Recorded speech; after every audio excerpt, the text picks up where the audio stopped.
Vamos lá, pessoal. Todo mundo com a barriguinha cheia, feliz, alegre, amém? Eu queria te convidar a abrir a tua Bíblia em Êxodo capítulo 4, do versículo 1 ao versículo 2. Eu acho que daqui, a não ser a minha família, eu acho que só Pedro e o João tiveram a oportunidade de uma aula de escola dominical, né? Vocês foram lá em Vila Conde, né? E eles já sabem que eu vou fazer perguntas, então quem sentou pro fundo são sempre os primeiros a responder. Ainda dá tempo de se reorganizar.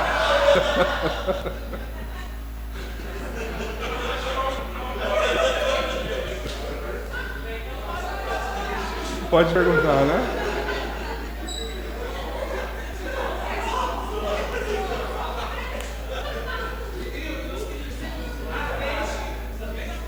Parece que bateu um vento diferente no fundo aí, né? Então, Êxodo capítulo 4, do versículo 1 e versículo 2, na versão que eu trouxe, diz assim: Então disse Moisés: Mas eles não vão acreditar em mim, nem ouvir aquilo que eu digo. Eles vão dizer: O Senhor nem lhe apareceu.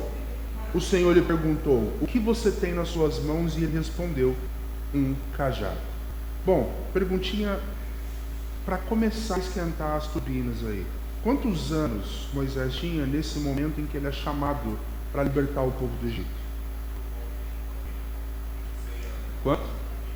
Ainda mais ou menos que 40? 80? O Marco ministrou para os juvenis na quinta-feira sobre Noé, e a pessoa perguntou a idade de Noé, fala 900 anos, aí está chegando 100 agora. 80 anos. E é interessante pensar sobre isso porque, vamos ser honestos, no mundo que nós vivemos hoje, estamos discernindo chamados de Deus aos 80 anos de idade. Em grande parte, em grande medida, ao chegarmos nessa idade, o discurso já me aposentei, já dei muita aula de escola dominical, já trabalhei no ministério, já fiz muita coisa, mas agora eu estou só descansando. E aqui a gente vê um chamado aos 80 anos de idade. Um chamado para fazer revolução, não é um chamado para uma coisa relativamente simples, porque no reino de Deus não existe esse negócio de coisa simples e coisa complicada. Existe chamado, e enquanto somos chamados, precisamos responder esse chamado. Então aqui fica um desafio para refletirmos. Ninguém é novo demais, e ninguém é velho demais para servir ao Senhor. Ao contrário, a igreja precisa ser formada por todos, crianças, juvenis. Eu gosto do pré-juvenis, né? Que ainda não são juvenis, ainda estão no momento de transição, os jovens, os adultos, os jovens que já cresceram o suficiente para ser adultos, mas ainda querem ser jovens, o pós-jovens, os adultos que querem permanecer ainda com os jovens, mas a igreja é feita disso, dessa diversidade, porque se nós tivermos um grupo apenas, isso não se configura a família de Deus. A família de Deus é composta por todos. E todos precisam ser todos. Mas criança faz barulho. Faz parte de uma família natural, é normal isso, é ou não é? Mas os idosos, eles gostam que as coisas aconteçam do jeito deles. Em casa, pelo menos. Normalmente é assim que acontece. E está tudo certo, e assim funciona. Mas o jovem gosta de fazer muita atividade. O juvenil, então, né? Se puder fazer vigília toda sexta-feira, campa dentro e come bastante. E está tudo certo, faz parte do processo. Isso é ser igreja. E a gente precisa aprender a celebrar em torno da mesa com todos e todas. E nunca apenas aqueles que se parecem conosco. Esse é um primeiro ponto para a gente começar a pensar. Agora, desafiando as turmas de forma separada, adolescentes, talvez vocês olhem para si e pensem que são jovens demais, sem experiência ou voz, podem pensar: como é que eu vou fazer a diferença na igreja ou no mundo? Já pensaram sobre isso, Vinícius? Pensam, né? Mas está dizendo para a gente poder fazer as coisas na igreja, mas tem tanta gente melhor, tanta gente que sabe mais, que conhece mais, que poderia fazer, mas Deus chama também os juvenis para fazer as coisas. E o juvenil tem um jeito de fazer as coisas que o jovem não consegue, que o adulto não consegue, que a criança não consegue. E a gente precisa disso. Jovens, em uma fase em que as escolhas parecem definir todo o futuro, é ou não é?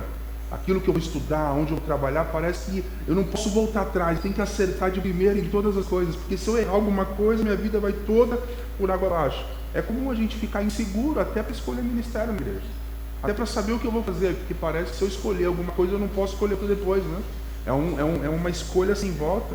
Mas Deus não pediu que Moisés definisse todos os passos no primeiro momento. Ele disse: eu quero que você liberte o meu povo. E ele diz: mas eu não tenho nada para poder conseguir libertar o povo. E aí Deus pergunta: o que você tem nas suas mãos?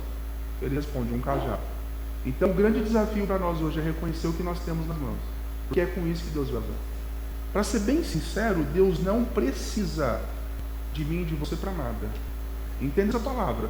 Deus não precisa de mim e de você para nada. Ele consegue fazer toda a missão sozinho. Mas Ele nos convida a participar. E aí, o que está? Eu acredito que o grande mistério de tudo isso. Nós não temos algo para oferecer a Deus que Ele já não tenha antes. Quem nos criou foi Ele. Não há nada que possamos entregar para Ele que não tenha sido Ele que tenha nos dado primeiro, percebe? Sabe aquele presente de amigo secreto? Você ganha, pegou e dá para o outro. É mais ou menos isso. Vamos entregar o nosso melhor ao Senhor. O nosso melhor ainda foi Ele que nos deu. Não há surpresa no nosso presente a Deus. Eu vou entregar meu coração para Ele. Bom, foi Ele que colocou vida nesse coração. Não há nada que possamos fazer para surpreender a Deus com as nossas mãos. Então, se não há surpresa no ato das nossas mãos diante de Deus, o porquê continuamos servindo a Deus? Já parou para pensar nisso? Nada, nenhum projeto que possamos desenhar enquanto liderança surpreende a ação de Deus. Nada. Nenhum projeto social nosso consegue bater de frente com um Cristo que, orando por um pouco de pão e um pouco de peixe, alimentou uma multidão.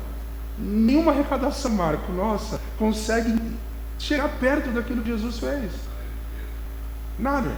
Mas ainda assim continuamos. E por que continuamos? Quem quer me ajudar? Por que permanecemos? O que nos move a estarmos aqui hoje, já que nada que fazemos surpreende a Deus? Oi? Porque nós cremos. Quem mais? Eu vi alguma coisa para cá, mas eu não entendi o que foi.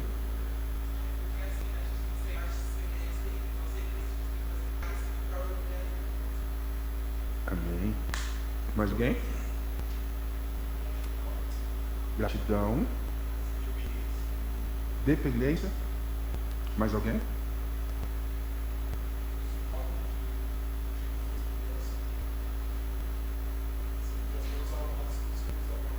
Eu gosto disso. Eu gosto disso porque vocês não conseguem entender. Ele usa a palavra resultado. Eu gosto de consequência.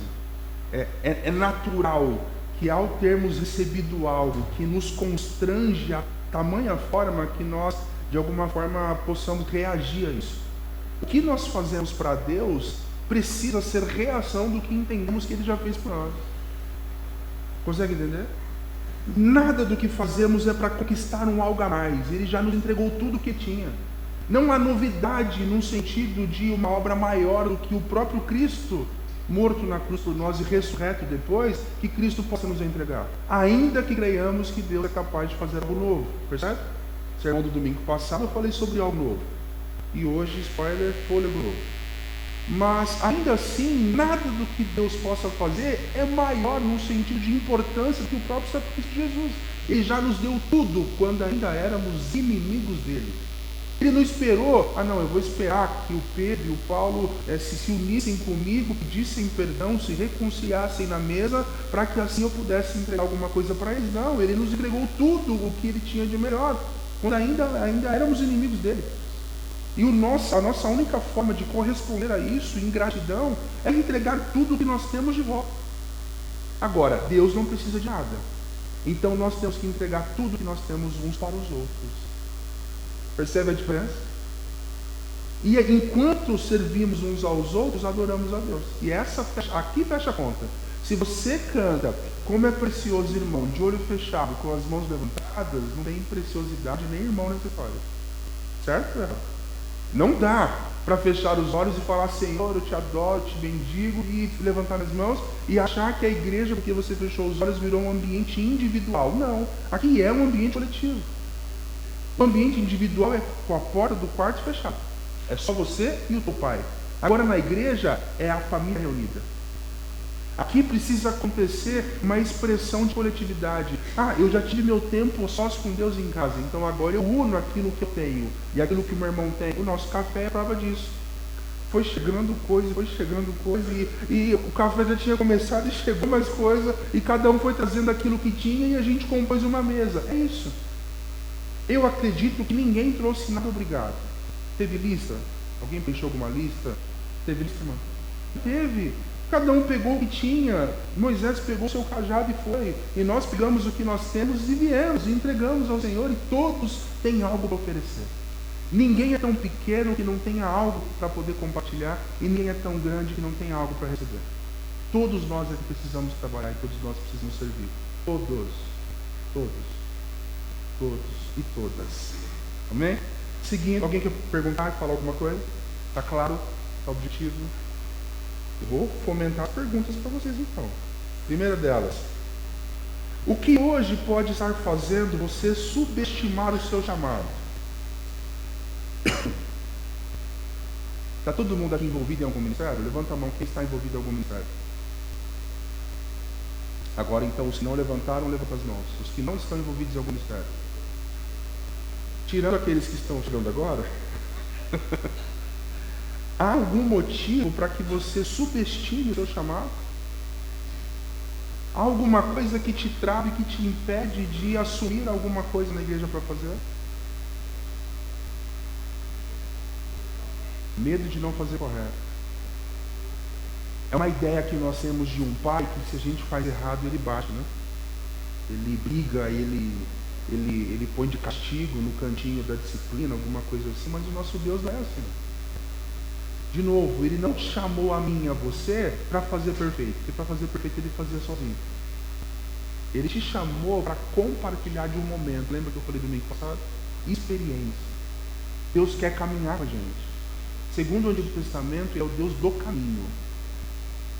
Salmo 23, que eu comentei na quarta-feira, né? Fala um pouco disso. Ele é o pastor que não me faz falta, porque em todos os lugares que eu ando, Ele anda comigo. Não é sobre a excelência do que eu faço, mas sobre a excelência da relação que é criada enquanto se faz. Escola dominical, nosso culto, café, porão, ação social, todas essas coisas são desculpas para estarmos juntos em comunhão, adorando ao nosso Deus. Mas é só uma desculpa para a gente estar junto. Entende? Nós não viemos para a escola dominical porque tem um café incrível para a gente comer. Mas é uma desculpa, porque se eu disser para você que é domingo que vem tem um café parecido com esse de novo, talvez te anime para você vir. Olha, o café assim é legal, eu estarei. Mas é apenas uma desculpa, não é o motivo principal. A alegria do domingo pela manhã tem que ser: caramba, domingo eu vou ver meus irmãos, que faz uma semana que eu não vejo. Talvez você tenha se visto num discipulado a semana, mas ali foi online. Eu passei a semana toda em reuniões, então eu vi a carinha de todo mundo a semana inteira. Segunda, terça, quarta, quinta, sexta e ontem. Ontem conversando com o pastor Marcelo. Então, todos os dias eu vi um pouco de vocês. Mas ainda assim, deu saudade de vir, de a porta estar aberta, dos louvores e das canções. Mas eu poderia pegar o meu violão em casa e eu mesmo cantar essas canções que foram ministradas? Eu poderia, mas não seria a voz do Rafa e da Júlia. Não seria a forma dele fazer os acordes. Eu poderia ministrar o devocional? Poderia, mas não saltaria aos meus olhos o que saltou aos olhos do Tiago. Você consegue entender? Não é sobre fazer o melhor ou fazer sozinho, é sobre conseguir experimentar da presença na comunidade. Segunda coisa, qual é o cajado que Deus colocou na sua mão? O que você tem na sua mão que você acha que é muito pequeno? Ainda são perguntas bem subjetivas, né? Provavelmente ninguém vai querer responder isso. Mas você vai pensando e vai anotando sobre isso. O que é que você tem nas suas mãos? O que Deus entregou para vocês? A Bíblia? Amém? De forma um pouco mais pessoal e não tão literal, o que é que Deus entregou para você? O que você tem em você que Deus te deu? E a gente tem dificuldade de reconhecer isso. Se a gente fizesse uma lista agora, diga para mim uma coisa que você faz bem. Talvez ninguém conseguiria responder. A gente tem dificuldade de reconhecer os nossos valores. E eu digo isso, já vou passar aí. Eu digo isso porque ontem minha esposa estava fazendo a lição de casa da minha filha e a pergunta da história era essa: o que você faz bem? E a minha filha não conseguia responder. Gente, eu estou preocupado. Você é tão bom em tanta coisa, o que você faz bem? E ela só consegue lembrar do que não faz bem, daquilo que ela não faz tão bom. Mas tal coisa eu faço tão bem. E a gente tem que fazer um exercício de falar: você chegou na primeira série agora, há uma semana. Menos de uma semana, não, uma semana. Uma semana, você já sabe ler. Isso é muito bom. Você já sabe escrever, isso é muito bom. E ela começou a colocar, ler, escrever, e começou a fazer a lista. Mas olha só, houve uma necessidade de um empurrão para reconhecer o que se tem de bom. Pode falar. Dons. Pode me falar um?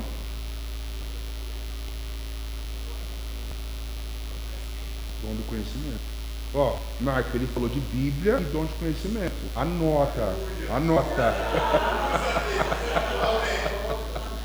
Por favor.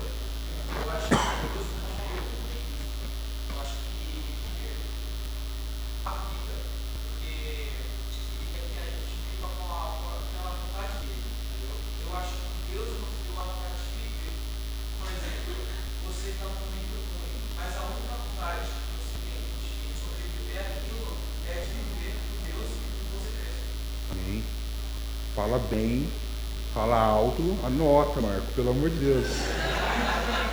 Então, independentemente da nossa idade, nível de maturidade, idade mesmo, Deus já investiu alguma coisa em você.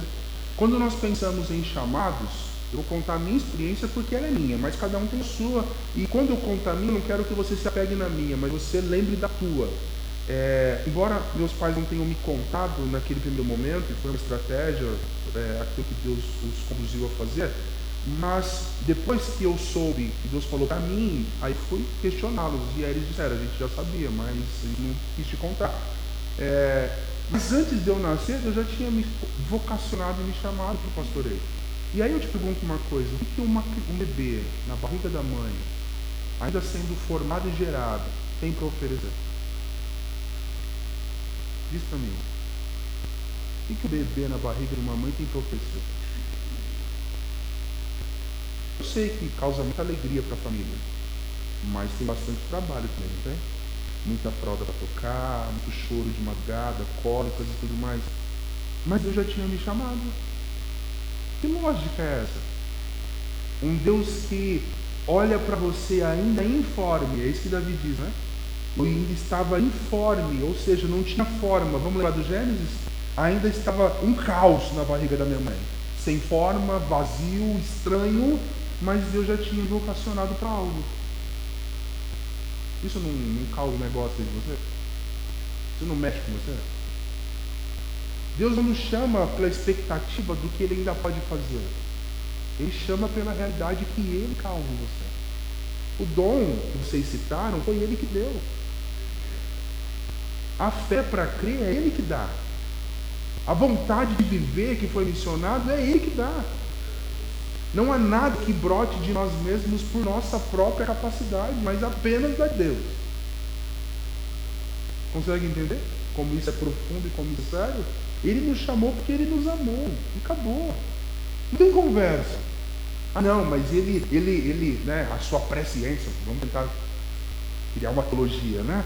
Não, mas a sua presciência, Ele sabia que em tal época, em tal ano, você seria assim, sabe? Não é nada disso. Independentemente das nossas escolhas, Deus amou o mundo todo, mesmo sabendo que alguns o rejeitariam. Porque amar o outro não tem a ver com o que o outro tem para te oferecer, mas com o que você quer dar de presente para ele. Ah, mas o outro me trata mal. Não é sobre como o outro reage a mim, é sobre como eu reajo a ele. E eu não tenho outra coisa para dar senão amor. Não há outra coisa que brote de dentro de mim senão afeto pelo outro. Porque não houve nada diferente de Deus que não brotou, que não fosse o amor para mim. Ainda que não tivesse nada para oferecer para ele.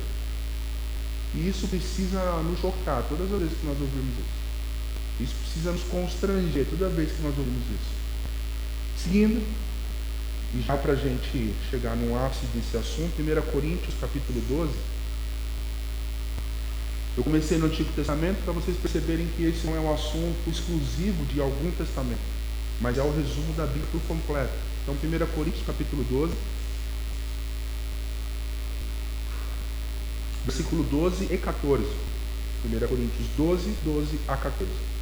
Na minha versão diz assim: ora, assim como o corpo é uma unidade, embora tenha muitos membros e todos os membros, mesmo sendo muitos, formam um só corpo, Assim também com respeito a Cristo, pois em um só Espírito fomos todos batizados em um só corpo, quer judeus, quer gregos, quer escravos, quer livres, e a todos nos foi dado beber de um único Espírito. O corpo não é feito de um só membro, mas de muitos membros. Apenas de forma apenas resumida, né? A igreja de Corinto é uma igreja extremamente operosa nos seus dons.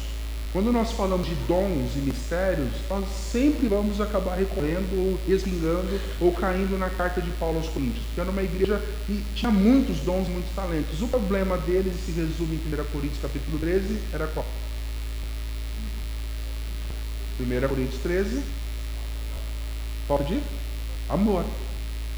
E aí Paulo vai usar pelo Espírito Santo e dizer que não adianta nada esses dons, se não houver entre vocês uma relação de amor. Olha que doido isso. E a gente orando e clamando para a manifestação de alguns dons específicos, e no fundo, a igreja naquele momento de Corinto vive uma realidade de disputa. Quem profetiza mais alto, quem prega melhor, quem canta mais afinado, quem arrecada mais doação para a ação social, e no final das contas era só para ego, glória própria. Não era para a expressão do corpo, não era para servir a igreja.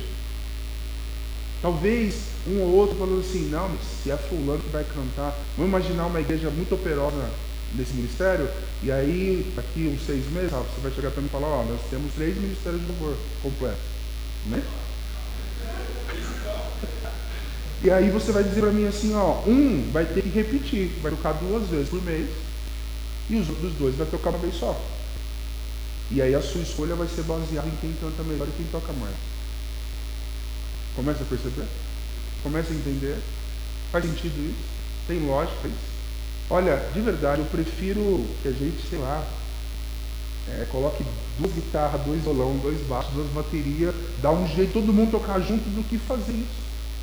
Não é sobre algum tipo de qualidade técnica, embora a qualidade técnica seja extremamente importante e relevante. Nós precisamos fazer mais e melhor. Mas não é isso que agrada o coração de Deus. No sentido pleno, o que agrada o coração de Deus é a unidade. E na ceia, no domingo passado, disse sobre isso. O pecado que Paulo nos orienta a discernir e dizer, se estiver, examine um homem e a mulher a si mesmo e compreenda se você consegue discernir o corpo. Se você come e bebe apenas para a sua própria salvação e santificação, você come e bebe para a sua própria condenação. É preciso discernir o corpo, compreender o outro, enxergar quem está do teu lado, quem está atrás de você, quem está na frente. Se não houver discernimento do corpo e compreensão de todos e todas, você come e bebe para a sua própria condenação. Seguindo. Todos têm dons, cada cristão é capacitado pelo Espírito Santo para servir, então ninguém é irrelevante na missão. Agora, existem funções diferentes, mas a importância é a mesma. Não existe dom superior ou dom inferior, todos são fundamentais para uma função. E qual é a função do dom?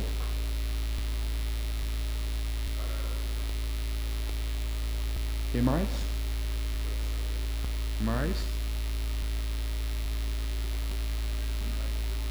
Edificação do corpo. Se o teu dom não edifica o corpo, ele não serve para nada. Se aquilo que você faz para Deus e na igreja não edifica o teu irmão, não serve para nada. Se aquilo que você se propõe a fazer não tem como alvo final abençoar a vida de alguém aqui dentro, não serve para nada. Quando você pensar em fazer alguma oferta da igreja, tenta pensar no rosto que você quer abençoar com ele, sabe? Vamos imaginar o café. Estou fazendo um café. Começa a ver na sua mente os rostos que virão tomar café, sabe? Quem você quer abençoar, edificar, abraçar. E expresse isso quando você chegar na igreja. Quando você chega aqui, dá um abraço do jeito que você gostaria de dar mesmo, sabe?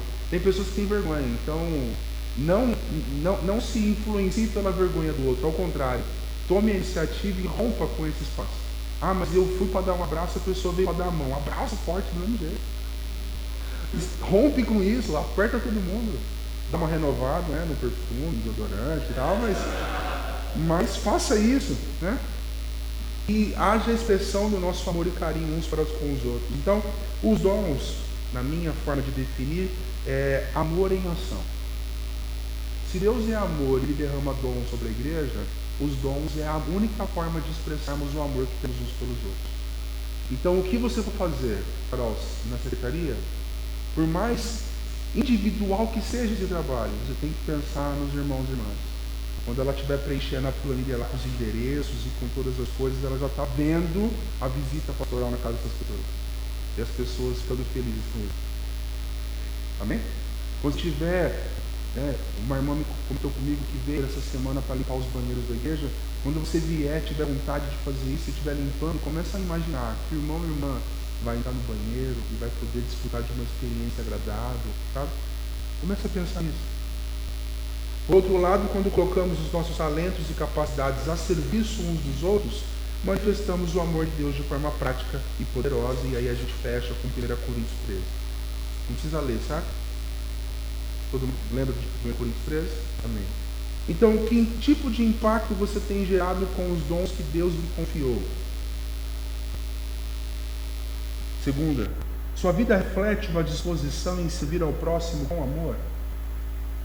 Eu não vou querer expor ninguém, vai anotando, pensando sobre isso. Terceiro, de que forma podemos, como igreja, ser intencionais em transformar os nossos dons em ferramentas de edificação e cuidado mútuo? Para aqueles que já estão trabalhando, é só mudar a rota. Para quem não está envolvido em algum ministério, em qual ministério você vai trabalhar a partir de hoje? No que você quer servir a partir de hoje na igreja? Amém?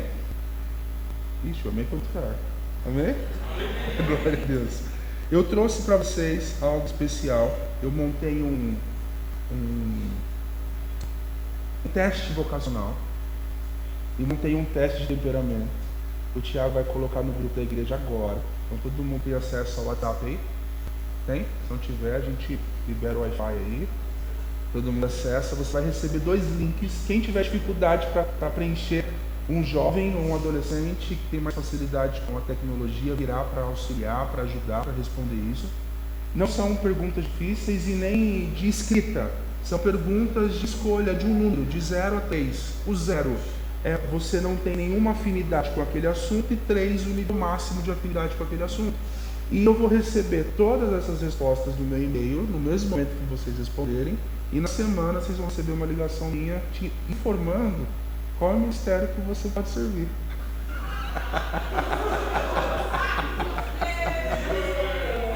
Pode falar.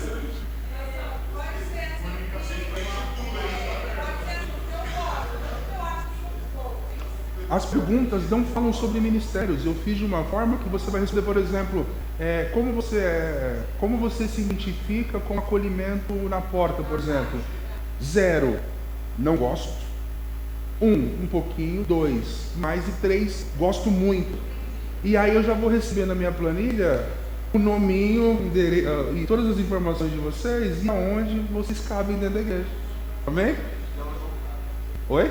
E aonde não cabe também, porque pode acontecer de você estar ali batendo cabeça em algum lugar e não faz muito sentido. Yuri, consegue soltar uma musiquinha pra gente ficar num